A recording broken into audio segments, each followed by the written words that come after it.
Hey, what's up? Welcome to the channel. Look, I know what you're thinking. You clicked on this video because you saw the title Think and Grow Rich and thought, oh great, another self-help guy telling me to manifest a Ferrari by staring at a wall. Honestly, I get it. I used to be that guy. I thought success was just working 90 hours a week until you burn out and start talking to your houseplants. But then I actually picked up this book. This isn't just get-rich-quick fluff. This is the grandfather of all success books. Napoleon Hill spent 20 years interviewing the richest, most successful people of his time, Carnegie, Ford, Edison, to figure out how they did it. And guess what? It wasn't magic, and it wasn't just working hard. It was a specific way of thinking. So, for the next hour, grab a coffee or a tea. I'm not judging. Relax, and let's break down the blueprint.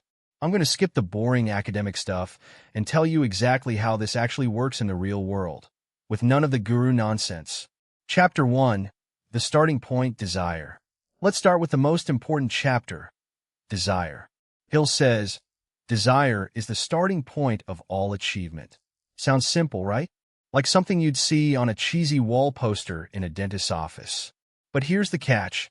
Most people don't actually have a desire. They have a wish.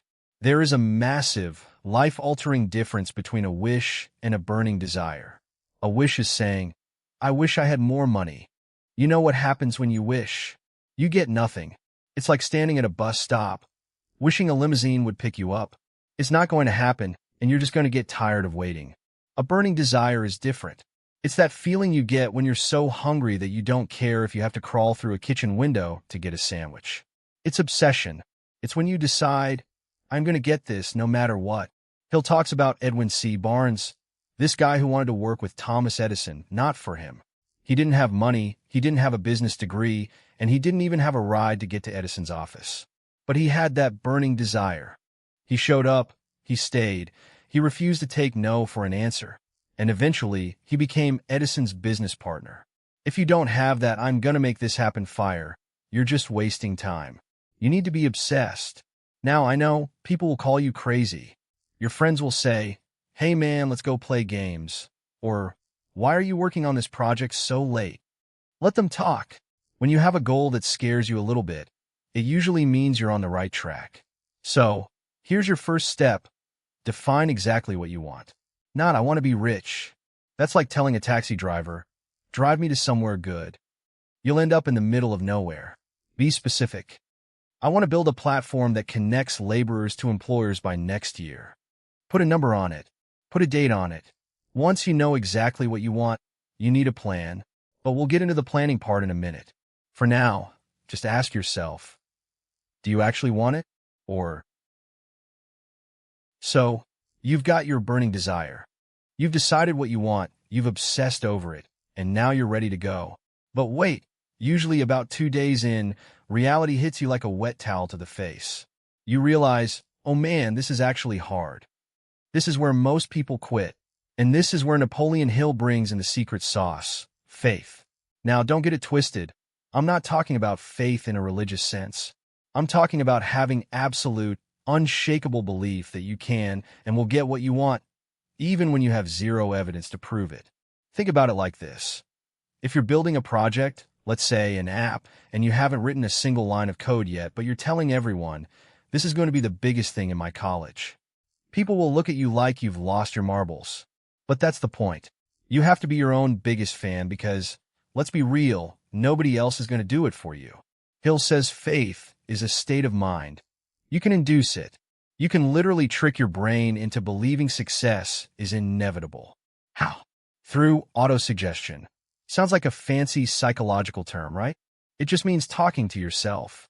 And I know what you're thinking. Wait, talking to myself? People already think I'm weird. Now you want me to start doing it on purpose? Look, we all talk to ourselves. Usually it's negative stuff. I'm too tired. I don't know how to do this. This code is never going to work. All you're doing is feeding your subconscious mind garbage. If you eat junk food, you get sick. If you feed your brain junk thoughts, you get, well, a life full of junk. You have to replace that noise. You need to write down your goal, specifically, and read it out loud, twice a day like a maniac. I know it sounds like some woo-woo self-help nonsense, I thought the same thing, but there is actual science to this. It's called neuroplasticity. If you tell yourself something enough times, your brain stops seeing it as a fantasy and starts seeing it as a fact. Your subconscious mind starts looking for opportunities to make it happen. You'll start noticing things, meeting people, and getting ideas that you were completely blind to before.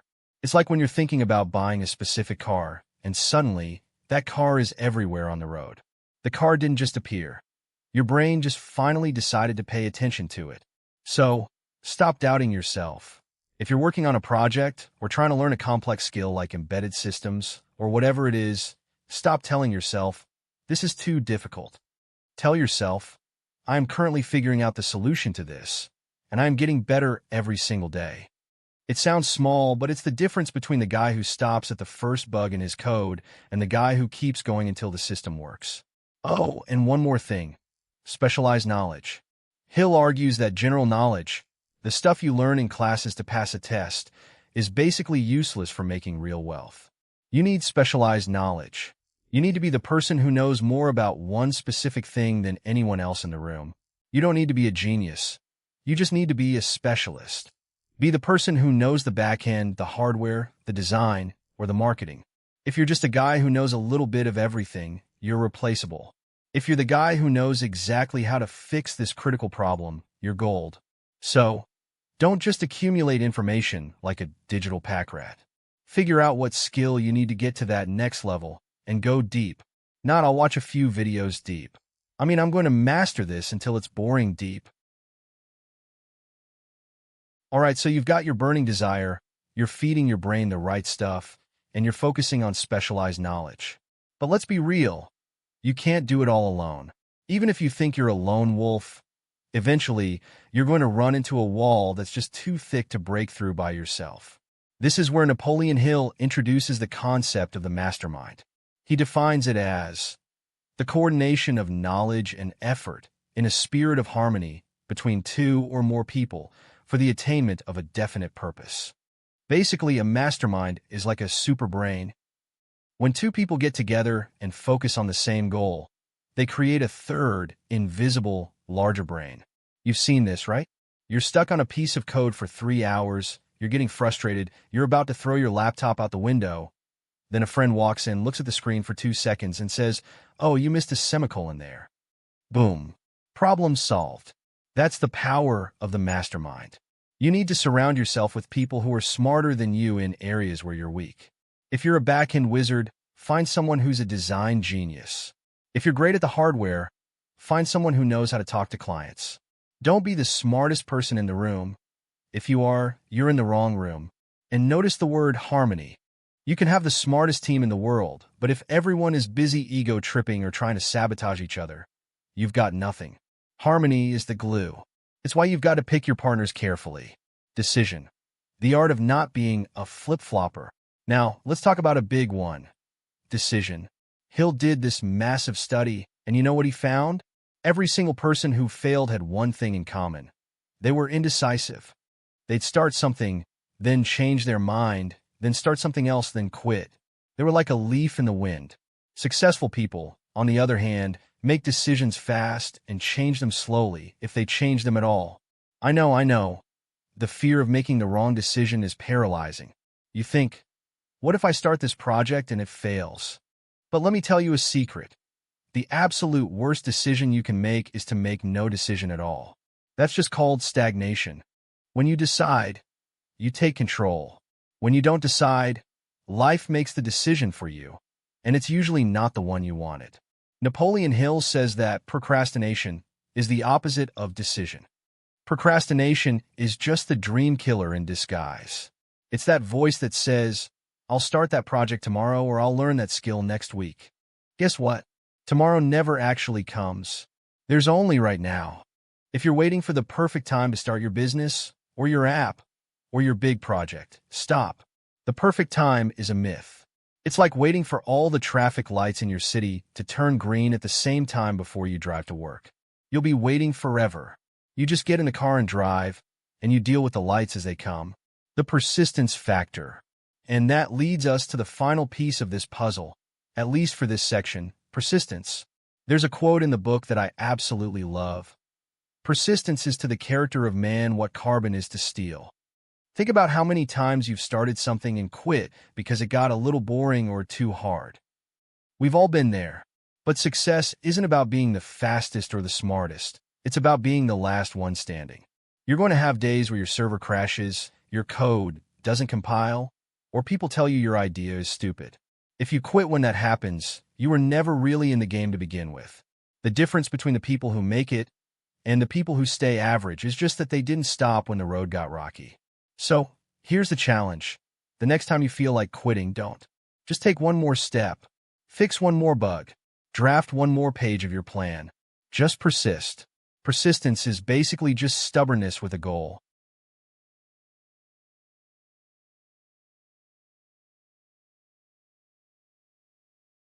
Okay, we've covered the basics. But now, we're going to get a little sci-fi. We're going to talk about the subconscious mind. Napoleon Hill calls the subconscious the connecting link between your finite mind and infinite intelligence. I know, that sounds like something out of a sci-fi movie, but stay with me. Your conscious mind is the part that does the logic. It's the part of you that's reading this script or trying to figure out why your code has a syntax error. But your subconscious? That's the engine room. It's recording everything. Every experience, every fear, every success, every failure. Here's the catch. Your subconscious doesn't care if a thought is true or false. It just executes whatever you feed it. If you keep telling yourself, I'm not good enough for this project, your subconscious treats that as a command. It will literally make you act in ways that ensure you fail. It's like a self-fulfilling prophecy. But you can hack this. You can force positive, goal-oriented thoughts into your subconscious through repetition and emotion. You can't just think about your goal. You have to feel it. Imagine you've already achieved it. How does it feel to see your project, like Curiosity, actually helping people? Imagine the relief, the pride, the excitement. That emotional connection is what programs your subconscious to work for you even when you're sleeping. Now, Hill talks about the brain as a broadcasting station. He says our brains are like little radio sets. We pick up vibrations from other people. You've definitely felt this. You walk into a room, and the vibe is just off. Everyone is stressed, or everyone is hyped. That's not a coincidence. That's your brain picking up the collective mental energy of the people around you. This is why hanging out with energy vampires, the people who only ever complain, is the fastest way to kill your own success. They're broadcasting failure signals, and your brain is tuning into that station. Change your environment. If you want to be a developer, hang out with developers. If you want to be a successful entrepreneur, find people who talk about ideas, not other people. Finally, let's talk about the sixth sense. Hill describes this as the creative imagination. It's that gut feeling or that hunch you get when you just know you're on the right path. Some people call it intuition.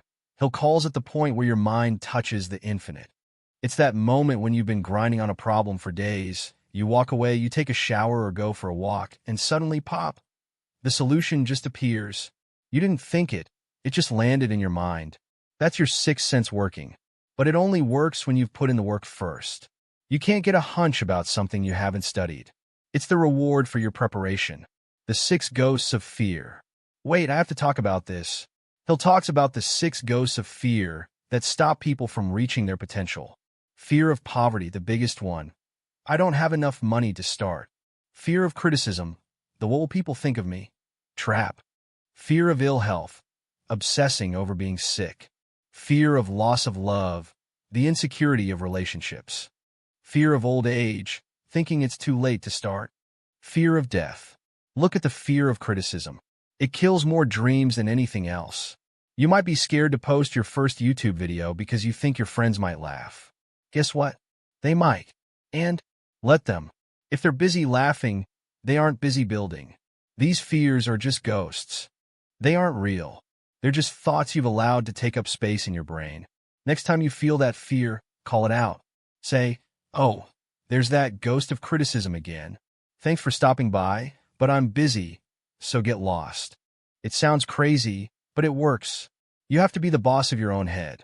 Because if you aren't, someone else will be. Alright, so I've been blabbing about these big concepts for a while, and I can almost hear you guys asking the questions that are actually on your mind. So let's do a little listener Q&A. Pretend I'm sitting there with my best friend and they're looking at me like I'm crazy. Friend, okay, this all sounds great. But what if I try this and I completely fail? What if my project flops or my business idea goes nowhere? Isn't that just a waste of time? Me, man, I hear that all the time. But here's the truth. Failure is just a fancy word for data collection. Think about it. If you spend months building an app and nobody downloads it, you didn't fail. You just learned that that specific thing wasn't what people wanted. That's valuable info. You don't lose. You just pivot. The only true failure is quitting before you find the version that actually works. You're not a failure. You're an entrepreneur with a lot of research under your belt. Friend. But what about the fear of criticism? I'm scared to put myself out there because my friends might think I'm trying to be some guru or something. Me. Listen, everyone has an opinion, but very few people have a plan. Most people are too scared to try anything new. So when they see someone else doing it, their first instinct is to pull that person back down to their level. It's not personal. It's just human nature. If someone critiques you, ask yourself, does this person have the life I want? If the answer is no, why are you listening to them? Keep building. Let your success be the noise canceller. Friend, how do I actually find a team? I'm a student. I don't have a network. I don't have money to hire people. How do I start a mastermind? Me. You don't need money to build a team. You need value. Find people who are just as hungry as you are. Go to your college labs, join Discord servers, look at who's actually putting in the work. You don't need the best developer in the world. You need the person who shows up every day. That's what I did. I found my team because we all shared the same goal, to build something that actually matters. When you're honest about your vision, you attract the right people. Friend, is it really worth all this effort? Like, working late, dealing with stress. Why not just take the easy road? Me, because the easy road is the most expensive road in the long run. The easy road leads to being stuck in a job you hate, wondering what if for the rest of your life. Yeah, working late is hard. Learning how to manage projects or understand complex hardware is a pain. But there is a massive difference between the pain of discipline and the pain of regret. Discipline weighs ounces. Regret weighs tons. Choose your hard, man. I'd rather be tired from building my dream. Okay, so we've talked about your mindset. But a mindset without a plan is just a daydream. Napoleon Hill is huge on organized planning. Look, most people don't fail because they aren't smart. They fail because their plan is just I'll figure it out as I go. That's not a plan. That's gambling. You need to build a definite, practical plan. When I was working on my own projects, I learned that you don't need a perfect plan from day one, because no plan is perfect, but you do need a working plan. If your first attempt doesn't work, don't just quit and say I failed. You just gather the data, adjust the variables, and write a new, better plan. That's how real progress is made. You have to be the leader of your own life. And leaders? They take responsibility. If the plan fails, they don't blame the team, they don't blame the environment. They look at the plan and they fix it. Now, we have to talk about something that usually makes people giggle, but it's actually one of the most powerful concepts in the book. The mystery of sex transmutation. I know it sounds like some weird ancient ritual, but stay with me. Hill isn't talking about anything inappropriate. He's talking about energy. You have this intense, creative, driving force inside you. Most people waste it. They let it dissipate. But if you can transmute, which is just a fancy word for redirect, that energy into your work, your art, your coding, your business, you become unstoppable. Think of it as fuel. If you take all that nervous, high-octane energy you feel when you're passionate about something and pour it into your burning desire, you'll find you can work longer, think sharper, and create things that other people find impossible. It's about discipline.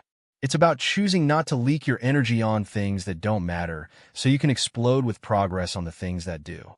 Outwitting the ghosts of fear. Now, let's get real about the stuff that keeps us up at night. The 6 ghosts of fear. We talked about them, but let's talk about how to beat them. Hill lists the fear of poverty, criticism, ill health, loss of love, old age, and death. But here's the secret. These fears are learned. Nobody is born afraid of what their friends think of their YouTube channel. We learned that by being rejected or mocked. So, since it's a learned behavior, you can unlearn it. How? By analysis. When you feel that gut-wrenching fear of criticism, sit down and write it out. Ask yourself, why am I afraid? Usually, when you look at it on paper, it looks silly. I'm afraid because someone might leave a negative comment. Okay, and then? Does the world end? No. You're still here. You're still building. The best way to outwit fear is action. Action is the antidote to fear. When you're busy doing the work, you don't have time to be scared. The fear of poverty? Solve it by creating value. The fear of criticism?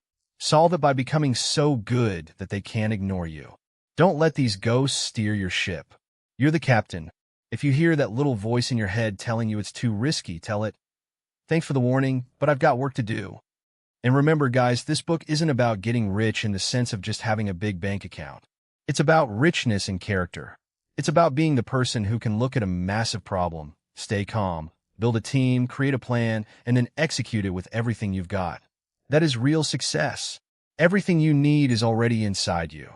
You just have to clear out the mental junk, focus that desire like a laser, and refuse to stop until you've reached the goal you set for yourself on day one.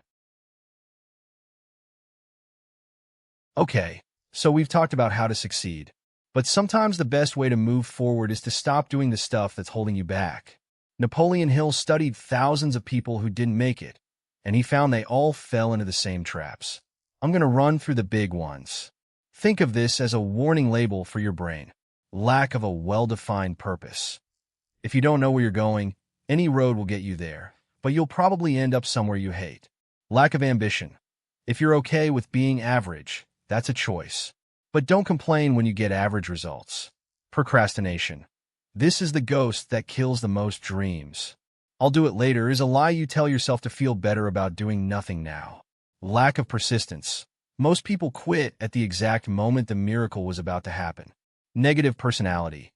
If you're the person who sucks the energy out of the room, nobody is going to want to help you build your dream. Uncontrolled sexual desire. Like we talked about, if you're leaking your energy, you've got nothing left for your work. Uncontrolled desire for something for nothing. Gambling, shortcuts, get-rich-quick schemes. There is no such thing as a free lunch, man. Lack of a well-defined decision. You're flip-flopping. One day you're all in, the next you're bored. Pick a lane and stay in it. Trying to do too many things. You're multitasking. You're building an app, learning guitar, trying to be a fitness influencer, and starting a podcast. Focus. Be a master of one thing, then move to the next. Intolerance. If you refuse to listen to anyone else's ideas, you're cutting yourself off from the world's intelligence. Pause for effect. I could keep going, but you get the point. These aren't just bad habits. These are failure magnets.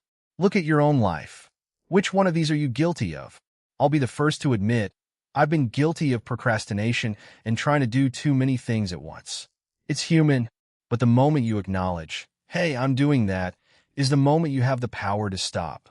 Don't let these be the reason you never finished your project. Don't let these be the reason you never uploaded that video you've been dreaming about. It's easy to blame the economy, or your college, or your lack of connections. But blaming is the ultimate act of giving away your power. When you blame, you're saying, "My success depends on someone else." Wrong. Your success is 100% on you. If you don't have the skills, learn them. If you don't have the team, build one. If you don't have the plan, write it. You're the architect of your own life. Everything we've talked about, the desire, the faith, the mastermind, the specialized knowledge, it's just tools. A hammer doesn't build a house. A carpenter does. You are the carpenter.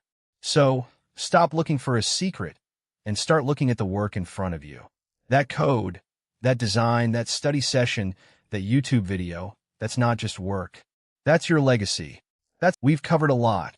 We've talked about desire, about faith, about the mastermind, and the traps that kill dreams.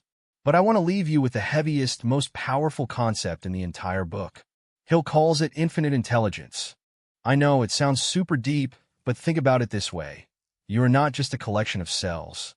You're a part of something much bigger. When you truly connect with your purpose, when you find that thing you were meant to build, it's like you plug your brain into a power source that doesn't run out.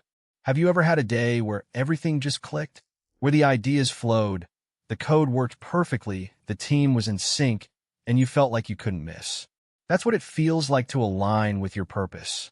You stop pushing the rock up the hill and start guiding it. But you only get to that point if you drop the ego. You have to be willing to be a student for life. I don't care how much you know about ARM architecture or Node.js or business. If you think you've finished learning, you've started dying. Stay hungry. Stay curious. The final reality check. Look, I'm going to be real with you. You're going to walk away from this video, and tomorrow morning, you're going to wake up, and you're going to have the same life, the same problems, and the same challenges. The book won't change your life. You will. Napoleon Hill's principles are just the blueprint. You have to lay the bricks. You have to show up when you're tired. You have to study when you'd rather be gaming. You have to believe in your project even when your bank account is empty and your friends think you're wasting your time. If you want the result, you have to be willing to pay the price. And the price isn't money. The price is consistency. Before I go, I want to say something. I started this channel because I was tired of all the hustle culture noise that tells you to work yourself to death. I wanted to build a place where we can actually talk about how to grow, how to build things that matter, and how to stay sane while doing it. If you've stuck with me through this entire hour, that means you're different. You're not the type of person who just consumes information and forgets it 5 minutes later. You're the type of person who builds. If you appreciate this breakdown, if it helped you clear some mental clutter or gave you a new way to look at your projects, do me a favor. Hit that subscribe button. I'm not doing this for the algorithm. I'm doing this because I want to build a community of people who are actually doing the work, so you can see what works and what doesn't. If you want a shortcut to success, there isn't one. But if you want to be part of a team that's constantly figuring it out, then you're in the right place. Subscribe, drop a comment below telling me exactly what your burning desire is. I read all of them, and let's keep each other accountable. Don't just watch this and move on to the next cat video. Take one thing from this hour, go to your desk, and do it right now. You've got the power. You've got the plan. Now go make it happen. I'll see you in the next one.